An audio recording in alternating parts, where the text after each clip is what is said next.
Кыргызстан менен Казакстан биргелешип өткөрүп жаткан өрт тактикалык машыгууда эки өлкөнүн аймагындагы ачык аянтта чыккан өрттү өчүрүүгө аракет жасашты. Ал эми унааларга үзгүлтүксүз суу берүү үчүн мына ушул Чуу дарыясынан сиздер көрүп турган унаанын жардамында үзгүлтүксүз суу сордурулду. Суудан 110 менен келип, бул жерден 4ходовой разветвление менен алып, бул жерден беребиз. АР2-га, өзүңүздөр билгендей, АР2-нын 2 километр мындай рукавы болот.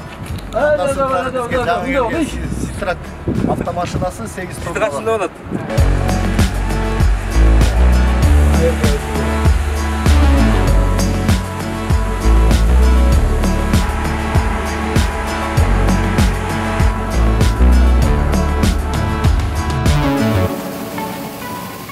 Өрт өчүрүүчү машина бизге жаңы келди. Кытай Республикасынан мунун мурунку биз иштеп жүргөн машинелерге караганда преимуществосы объем воды, бочкасы чоң, 8 тонна батат. Андан тышкары насосный отсекте бүт автоматика экен, бүт автоматически иштейт. Лафетный ствол тоже автоматически распыленный берет и струйный берет экен. Мына монти көрүп алсаңыздар болот, бул распыленные. Струйный дай. Струйный. Анан струйный берет экен. Дальность лафетного ствола мындай караганда так, где-то 40 метрге чейин жетип атат струйный менен. Насостун производительности машина насос деген 110 литр секундасына берет экен. Производительность насоса. Дагы 2 тонна пена. Для подведения итогов учения построены. Начальник штаба, подполковник Мангази.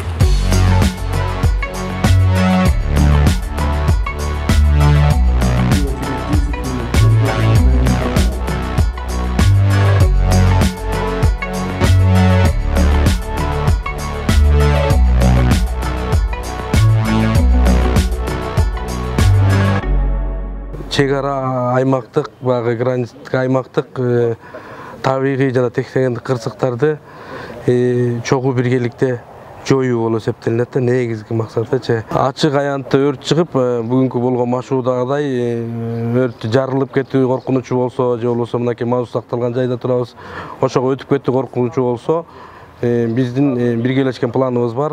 Жамбыл областык департамент, өзгөчө кырдаал департаменти менен ошо пландын негизинде иш алып барабыз. Мен ойлойм, машыгуу өз максатына жетти. Өздүк курам ушу аз да болсо, көп нерсени, аз да болсо өзүнүн профессионалдык деңгээлин көтөрүүгө мүмкүнчүлүк түзүлдү деп ойлойм. Бул жаттыгууга катышуудагы максат осы эки мемлекет куткаруучулары, өрт сөндүрүүчүлөрү шекара аумагында орун алган табигый дала өрттерин өчүрүүдө және де шекарадан өтүү мүмкүн дала өрттеринде бири-бири менен акпарат алмасуу максатында бул эки жактын өрт сөндүрүү және куткаруучуларына үлкөн тажрыйбе беретин деп сенемин.